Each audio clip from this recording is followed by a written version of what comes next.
In an ever-evolving digital landscape, for your business to thrive, you must adapt or die. Welcome to Marketing in the Age of AI, the podcast helping you harness the power of AI and marketing tools to revitalize and grow your business.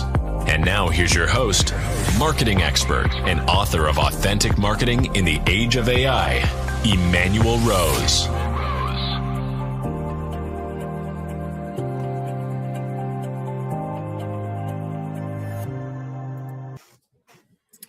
Welcome to this episode of Marketing in the Age of AI. Really excited today. We're going to have a chance to dig into the idea of agents and placing agents and autonomous agents and agentification, and talk with somebody who has deployed hundreds of these. And on top of having deployed hundreds of them, he wrote a book about it. So I'm really excited to have Kence Anderson here. For 7 years, he's focused on designing, building, and deploying intelligent autonomous agents for manufacturing and logistics. Kence has designed over 200 agents. He authored Designing Autonomous AI, and is now building a platform to orchestrate agents that make million-dollar operational decisions. Kence, thank you so much for taking some time away from the X's and O's to come in here and talk to a human. Oh, thanks a lot. Glad to be here. All right. Well, I've been digging into your book, and I got to take it a couple pages at a time so my brain doesn't melt. But the first thing I wanted to ask you about is how was your father the maestro, and how did what he did influence you in what you're doing now?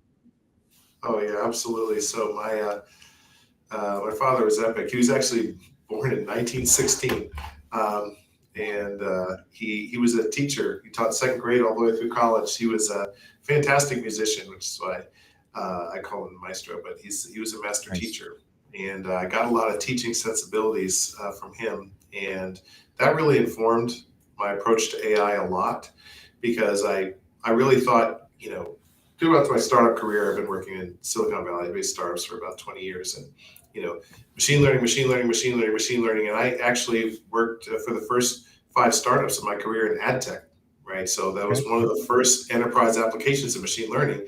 And I just started thinking to myself, well, if machines can learn, shouldn't you teach them something? I mean, humans can learn, and we teach them something.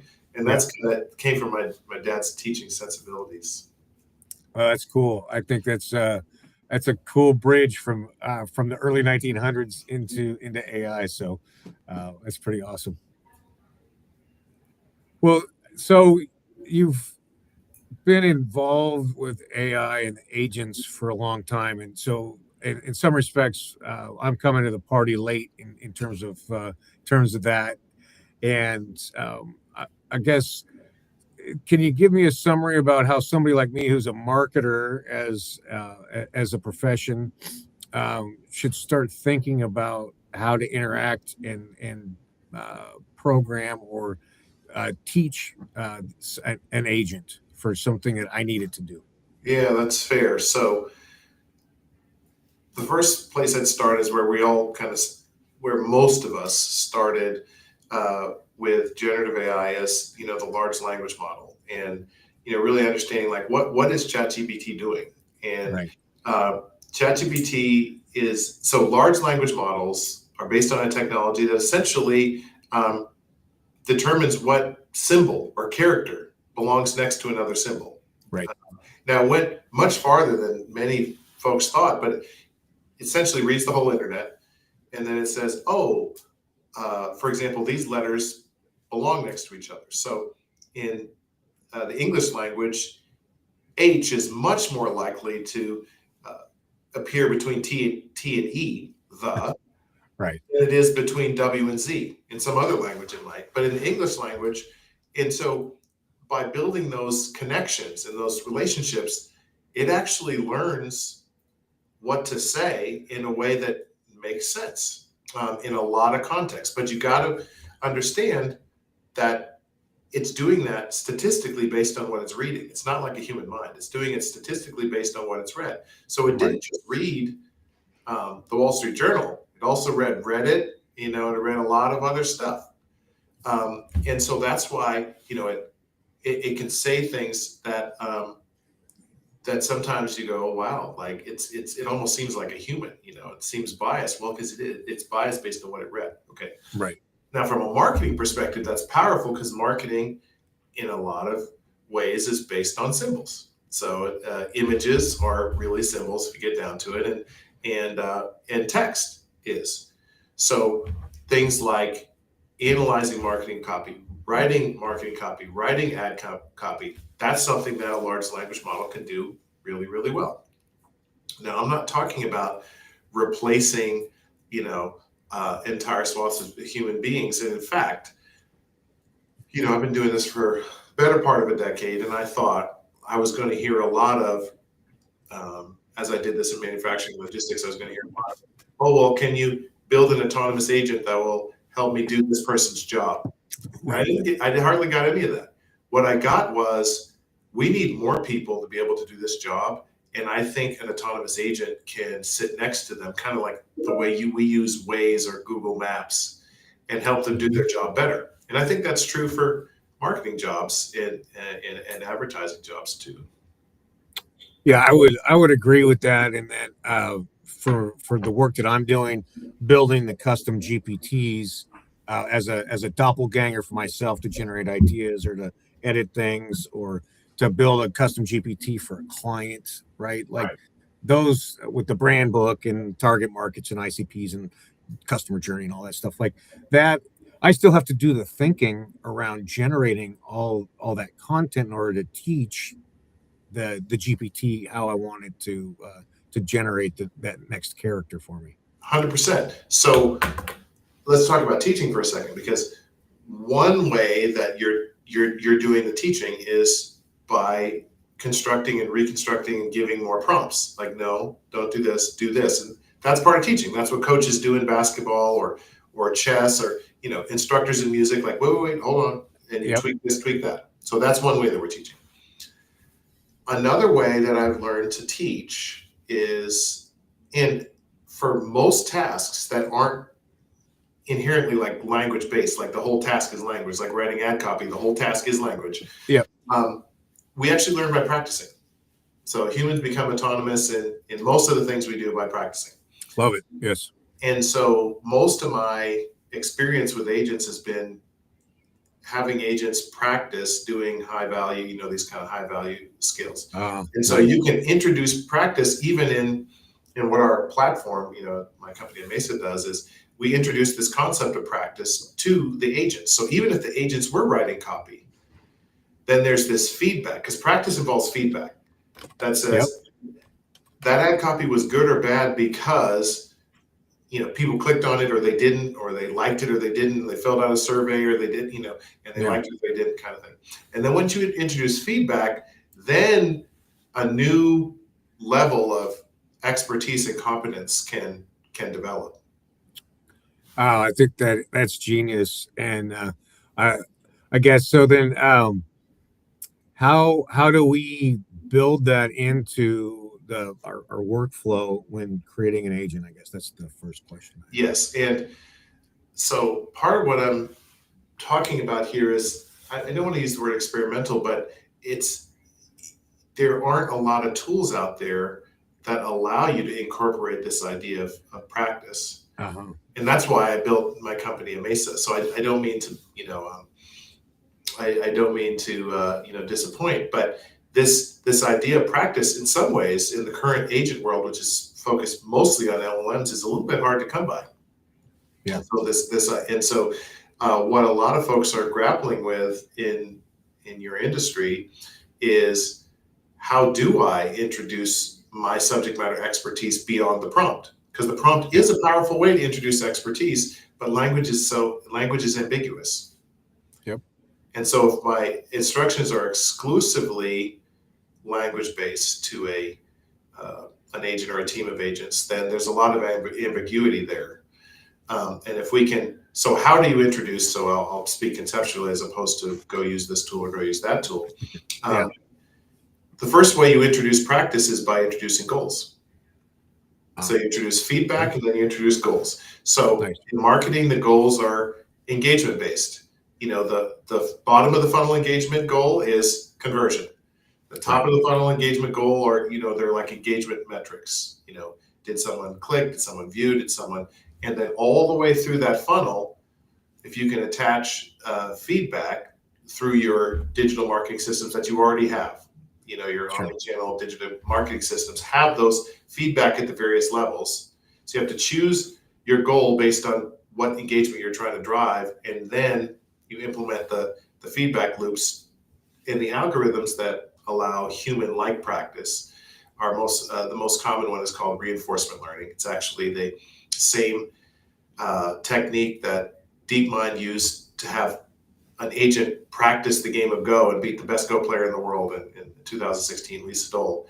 But they're practicing, it approximates practice. This isn't humans practicing, but it is getting feedback and maximizing for future rewards. So it actually changes what it does to pursue that digital cookie or that reward, which in the case of marketing is going to be one of those conversion metrics, one of those engagement metrics. So essentially, you're programming A/B testing at scale, is what I'm hearing. Is that accurate? It's learning. It's learning A/B testing at scale. So that the algorithm doesn't just test; it pursues in AI speak we call it a policy, but it pursues a strategy, a course of action that will, at different times, do different things in a way that leads to the most, whatever your KPI is, clicks, likes, conversions. Another question I have is how complicated can you make that first prompt into an agent, or should you titrate your desire for that agent?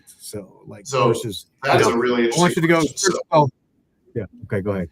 No, and I think it is a broader question that we can answer by looking at humans. So imagine a soccer team where everyone had the same skill. So imagine one soccer team where there's no goalie. No one knows how to tend the goalie because everyone knows the basic soccer skills. Then you have another team where everyone has the same skills. Everyone's a goalie or everyone's a striker. Oh, yeah. In American football, everyone's a wide receiver or everyone's a quarterback. None of those things are going to work. What's going to work is if you specialize based on roles.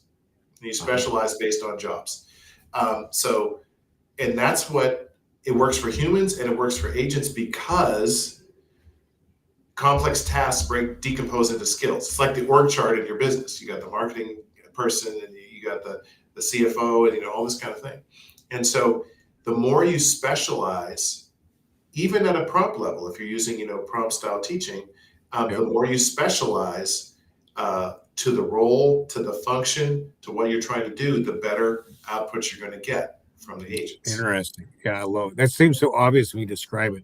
So, for instance, if I have agents that I'm building to go and get guests for my 3 podcasts, I would have one agent that would be in charge of the scrape, one agent that would be in charge of the enrich, one agent that would be in charge of the email newsletter or email request, and then one agent that would then send it out for each of those stratified. 100%.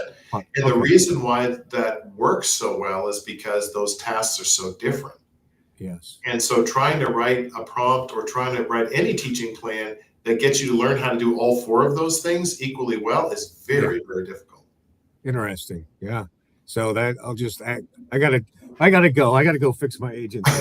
Well, it's what great coaches do, right? Yeah. So great coaches and great teachers are constantly decomposing things. They're constantly going, okay, hold on. Now I'm converting to the basketball analogy. Hold on. Today we're going to work on passing. Today we're going to work on jump shots. Today we're going to work on layups. We're going to work on this particular, part of the jump shot form. And then you give them parameters to practice within or parameters to operate within. And it helps the teacher also organize how well, because there's also this element of explainability and visibility in performance, right? Yeah. So if you had your master prompt, you're like, well, it's kind of difficult for you to identify for those 4 tasks that you did, well, how well it did do. But if you broke it down, it makes it obvious. Oh, it actually worked really well at this, but I really love it. poorly at this. Yeah. And if you have one agent that you're like, that is the goalkeeper, you know how to coach that agent 100%. versus the strikers. Yeah. Wow. It's geniusly simple, Kent. Thanks. I love it. Well, with a Mesa, or let's see, who's your ICP for a Mesa? Who are you looking to work with? So it's large enterprises. So Yeah. we mostly have Fortune 500 customers right now, and our hypothesis is that there's tasks in the enterprise that are very mundane, monotonous, repetitive. That's not what we do. There's tasks in the enterprise that takes 10 years to learn how to do. Mm-hmm. Like writing ad copy is an example of this. Writing mark takes 10 years for a human to practice and get feedback and learn how to do it right in different situations. Like, how do you write ad copy for consumer products, for B2B products, for you get all the different permutations, right? For a finance vertical, for this and that. And those things require practice and orchestration. So we're a practice and orchestration platform for high value functions within the enterprise. I've done agents that do everything from operate equipment in a factory to manage, supply chain, scheduling and routing, to financial and stock trading, to fraud prevention. So there's a lot of even what we consider back office tasks that are like this, that are very nuanced skills that require a lot of practice. Love it. And so for somebody like me who's not who's learning and iterating, and how do I find a platform to start practicing agents on? Right, to start playing with. So first, I would say, even before the platform, is find sources of education that explain things to you in a way that you can digest. Yeah. You're not going to go get a math degree. You're not going to go get a PhD in AI. I don't have a PhD in AI, even though No, thank you. That stuff, right? And so everyone needs to find their influencer is not a great term, but they're like sources of information where they go, oh, this person, this publication, this feed explains AI and agentic technologies in ways that I can consume. Okay, right. That's step number one, because you're not going to go get a PhD in AI. Step number two is figuring out, okay, what are the capabilities that I'm looking for? So you actually gave a great example earlier where you said, well, I focus on marketing exclusively. Great. So what kind of tools in my stack do I need to do this? Now, what I teach in my courses and I teach in my book is you're not going to be able to do that until you decompose your process into these specific skills or these specific roles. Yep. And you gave another great example. You said, here's the 4. I'm sure there's like 20 more, right, in your total process. But if you break it down and map those out, then you're going to be able to find the right tools for the job for each of those. So for designing autonomous AI, I always say decompose the tasks into skills, figure out how the skills fit together, because some of the skills in your workflow require a sequence, kind of like takeoff and landing for a plane. Sure. Yep. It always happens in that sequence, I promise. And some of them are in a hierarchy, like a football or chess strategy. You could do any one of these things. It depends on the situation. So you've got to figure out how the skills in your system work together, and then sequential or parallel, right? Sequential. Yes, exactly. And then the very last step is now you find the right tool for the job, because this part of your workflow might require a completely different tool than this one over here. Right. Yeah. Wow, that's amazing. Well, tell me, I know we're running short of time, but I just want to hear about one project that you're really excited about that you're working on right now. Oh, that's great. We have a project that, let's see, I'm trying to decide which project might be most interesting to share about. We're doing a project for one company where we're actually doing some content writing. Nice. Some marketing content writing, and we've introduced practice into the training loop, because content writing requires different styles or tones or approaches depending on the product and the audience that you're selling to. Absolutely. So in this case, we did that same process. We kind of break things up into the different types of products and the different types of offerings and all the different things, and then the agents are designed to practice each of those things separately, and then we orchestrate them up into a team of agents that can perform a variety of content writing. I love it. Yeah, because I wrote a piece of software that takes the ICP and the journey map, but then I want to be able to spin content to match secondary or tertiary ICPs. Now we're talking. That's really cool. We should actually work together, see if we can put something together sometime. All right, I'd love that. I would be honored to work on a project with you.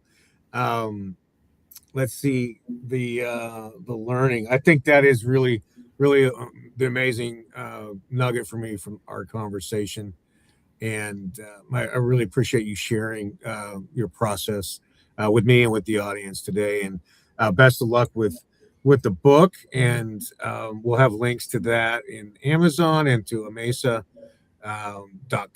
in the show notes. And I know you're active on LinkedIn. Oh, that was the other question I wanted to ask you. Who do you follow for your AI influencers? Yeah, that's a great question. I'm going to be honest. I don't have particular influencers that I always look at as great ones out there. But it's more topics that I'm really interested in. I follow topics on orchestration. I follow topics on physical AI. I follow topics on reinforcement learning, a variety of kind of topics that I'm constantly looking for. I love it. So yeah, that's another way to break it down into something that a problem that you're solving, and see how other people are doing it. Yeah, exactly. All right. Thanks a lot for the great questions. Thank you so much. Absolutely. Well, I really appreciate your experience and your expertise and your curiosity, most of all. All right. Have a good one. Okay. Thanks. Same to you. Well, what an amazing conversation and some great learning. And for me, taking away the idea that you're asking the agents to learn and produce some outputs to be able to understand the KPIs and how well they're executing, and then to learn on their own from those processes is really an amazing takeaway. So I hope that you got some value from listening to this and watching this today. I also hope that you take some time to deconstruct or decompose some of the processes in your business and learn how to train agents to do things either you don't like, that you're not good at, or that you need help with, and get some time back. And with that time, that you continue to upskill, that you spend that time with your friends and family, and that you get outside into nature, away from the screens. This is Emmanuel Rose, Marketing in the Age of AI.